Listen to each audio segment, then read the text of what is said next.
واتفقت معاه اننا نرجعه لياسمين وهو هيعرف منها مكان الفلوس. وهو هيرجع يقول لنا اخته مخبيه الفلوس فين؟ هي مش بعيده شويه؟ لا هو مش هيرجع، احنا اللي هنبقى معاهم.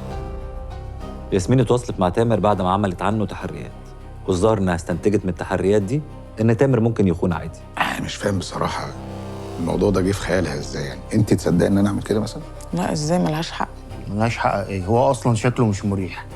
فانا فكرت بقى ان تامر يسلمها حسن ونزرع في الكرسي بتاعه جهاز تصنت. لا انا كنت هعمل كده، هزرع جهاز تصنت في الكرسي. بس لما قعدت افكر، ما هو برضه ياسمين مش غبيه للدرجه دي، اكيد هتشك شويه، ولو شكت هتفتش الكرسي، ولو فتشت الكرسي ممكن تلاقي الجهاز وروح في 60 ده. فعملت ايه؟ ولا حاجه، حسن هيتصل بالتليفون واحنا هنسمع المكالمه وهنسمع الحوار بينهم وهي بتقول له مكان الفلوس فين. بس كده؟ بيس اوف كيك. ده ايه السهوله دي؟ تحفه. الحقني. ايه ده؟ لا الكتاب ده احنا مش بنقراه، اللي بيقرا الكتاب ده بيروح في 60 داهيه. هو في ايه؟ مفيش حاجه، مفيش حاجه يا اختي، ما ترى حط الكتاب ده فوق الدولاب ولا حاجه. وحشتني قوي يا حسن. كده يعني انت كنت مبسوط معاهم ومش عايز ترجع لي؟ طول ما انت بتظلمي الناس ياسمين هنفضل انا وانت في خطر. ما تعيش دور الواعظ. انت ناسي انت كنت ايه وعملت فيا ايه زمان؟ مش ناسي، بس شفت وعرفت ده ممكن يسبب ايه. اديهم فلوسهم يا ياسمين، اديهم فلوسهم واختفي، اهربي. انا تعبت بجد. كل يوم صراعات ومشاكل.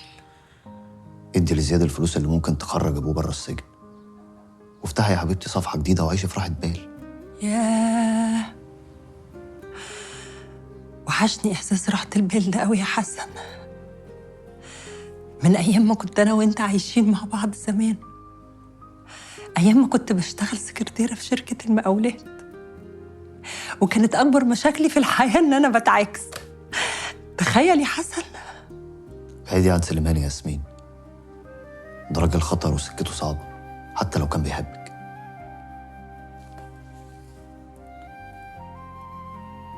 ابعد عنه؟ ايوه، رجعي الفلوس لزياد وكملي المشروع بتاعك يا حبيبتي. ما انا لو رجعت الفلوس مش هيبقى فيه مشروع يا حسن. هو انت مش مشاركه باي فلوس في المشروع ده؟ لا طبعا، انا حاطه فلوسي في مكان مفيش اي حد يعرف يوصل له. مش في حساب في البنك؟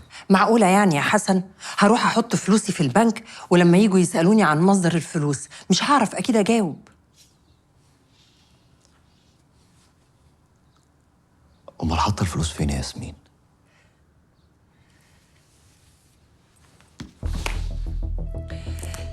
في التلاجة. والله ضحكتني، بالي كتير قوي ما ضحكتش. ازيك يا زياد؟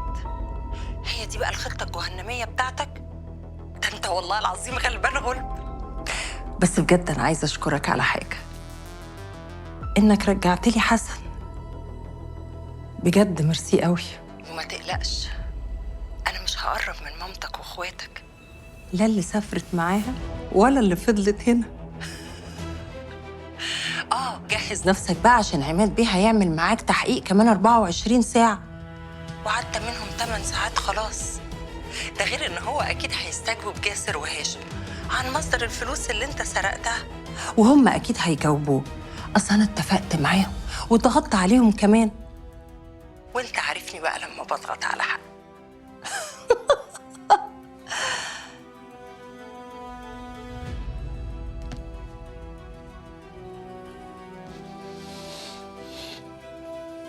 الو،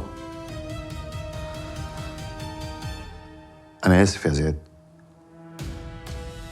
انا بعتها زمان، مستحيل اقدر ابيعها تاني.